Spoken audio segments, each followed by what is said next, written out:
Ikigo cy'igihugu cy'ubuziranenge RSB cyasabye abaguzi ba gaze kujya babanza gupimisha bakareba ko ibiro baguze ari byo bahawe.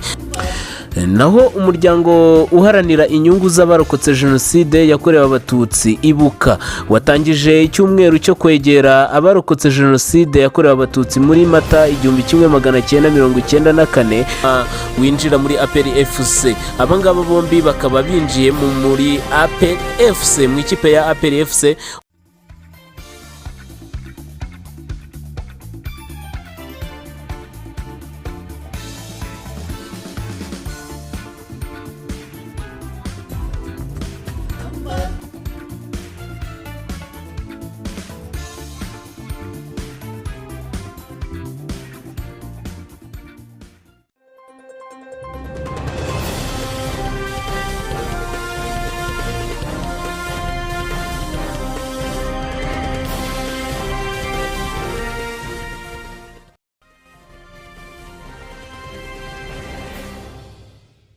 Buganza TV, ibyubaka sosiyete nyarwanda gusa.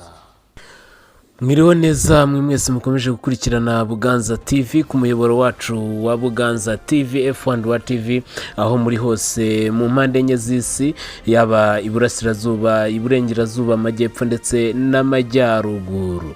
Reka inkuru yacu rero tuyihere ahangaha. Uyu munsi ku itariki 30 z'ukwa gatatu 2025 nibwo mu Rwanda hose ndetse no hanze bizizaga umunsi wa Eid Fitr.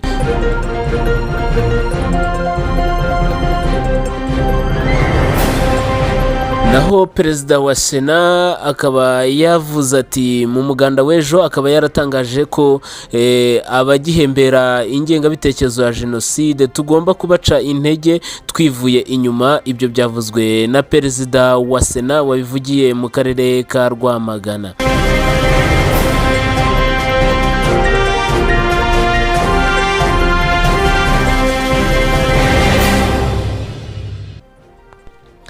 Naho mu bijyanye n'amakipe cyangwa se mu bijyanye na siporo, nuko umuntu bita Alan Akelo na Sekiganda mu muryango winjira muri APR FC. Abangaba bombi bakaba binjiye muri APR FC mu ikipe ya APR FC. Uyu bita Alan Akelo ndetse na Sekiganda bakaba binjiye rero muri APR FC.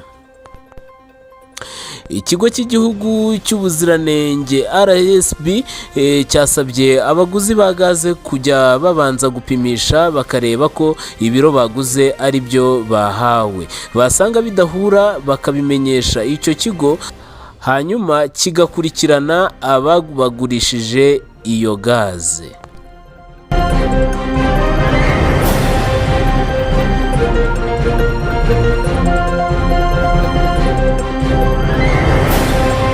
Abapolisi b'u Rwanda bagize itsinda rwa FPU 129 riri mu butumwa bw'umuryango w'abibumbye bwo kubungabunga amahoro muri Sudani y'Epfo, cyangwa se icyo twakita UNMISS.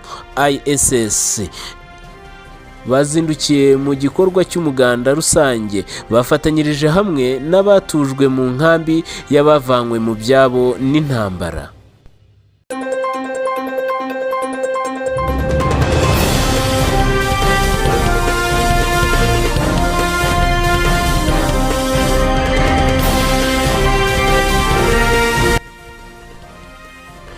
Naho guverinoma y'Ubwongereza yasabye abaturage bayo bari muri Sudani y'Epfo guhunga igitaraganya, bagahunga iki gihugu kubera intambara ikomeje kuvuza ubuhuha cyangwa se ikomeje gukaza umurego.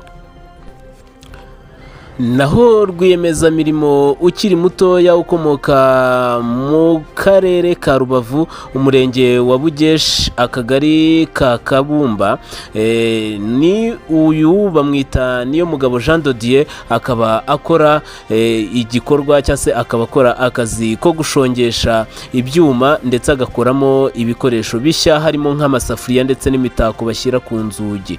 Urumva rero uyu ni rwiyemezamirimo mutoya ukora amasafuriya n'amasafuriya ndetse n'imitako ishyirwa ku nzugi kugira ngo bibashe kuba byagaragara neza, akoresheje ibyuma bishaje akabishongesha bikavamo ibyuma ndetse n'imitako mizima, harimo amasafuriya ndetse n'indi mitako.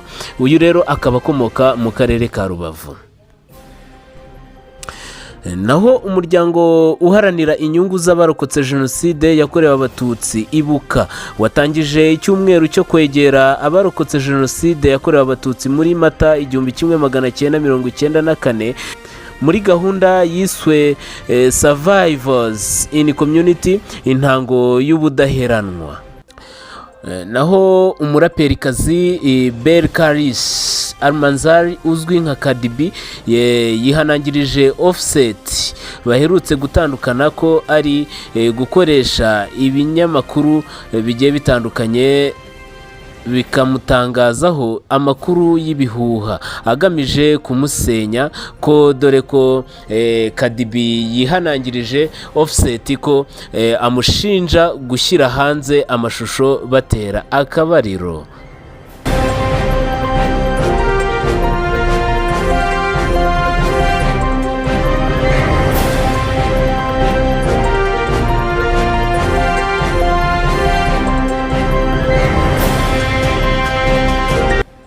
Naho Banki ya Kigali yafunguye ishami rishya rishinzwe kwita by'umwihariko ku miryango itegamiye kuri leta, imiryango ishingiye ku myemerere n'imiryango mpuzamahanga na za ambasade, mu rwego rwo korohereza kubona serivisi zihuse no kwitabwaho by'umwihariko.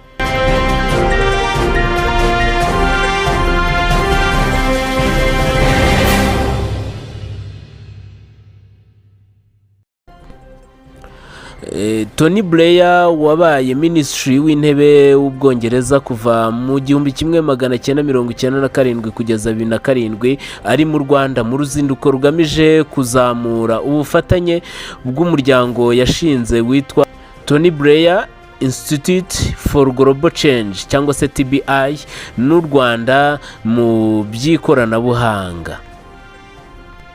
Naho tugaruke ku nkuru y'akababaro yaranzwe ku mbuga nkoranyambaga, nuko umukinnyi w'amafilimi cyangwa se umukinnyi wa filimi Bruce Herbert Grover wamamaye muri filimi zirimo nka Diamond Are Forever, Walking Tall n'izindi yitabye Imana ku myaka ye 92 y'amavuko.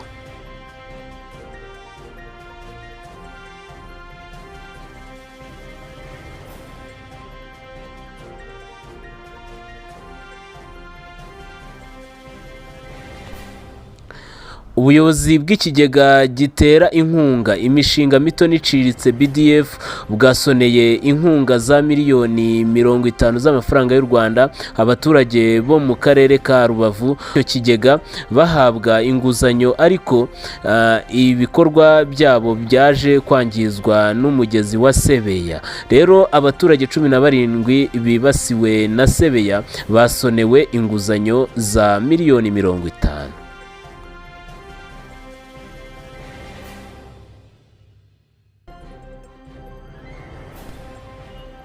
Rayon Sport yaraye ibonye miliyoni 37 z'amafaranga y'u Rwanda zavuye mu mukino w'umunsi wa 22 wa shampiyona yaraye itsinzwemo na Mukura 1-0. Perezida wa Leta Zunze Ubumwe za Amerika Donald Trump yatangaje ko atazirukana umujyanama we mu bijyanye n'umutekano Mike ndetse na Minisitiri w'Ingabo Pete nyuma y'amabanga aherutse gushyirwa hanze n'umunyamakuru Geoffrey Goldberg wa The Atlantic ku itegurwa ry'igitero Amerika iherutse kugaba ku mutwe w'aba Houthis muri Yemen.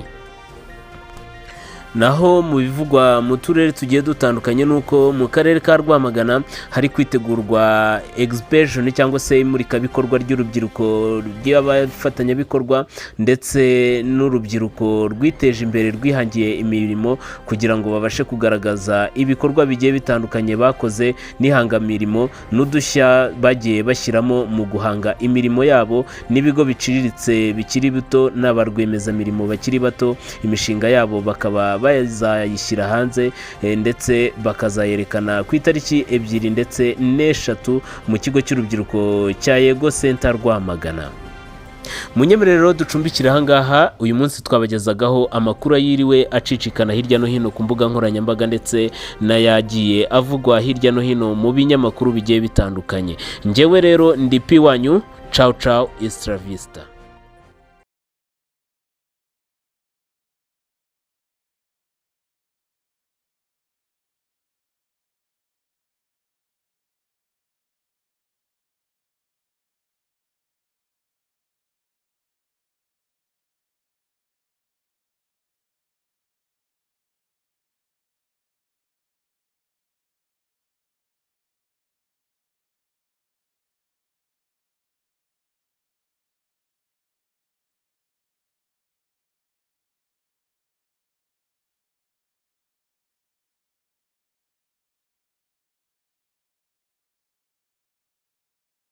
Buganza TV, ibyubaka sosiyete nyarwanda gusa.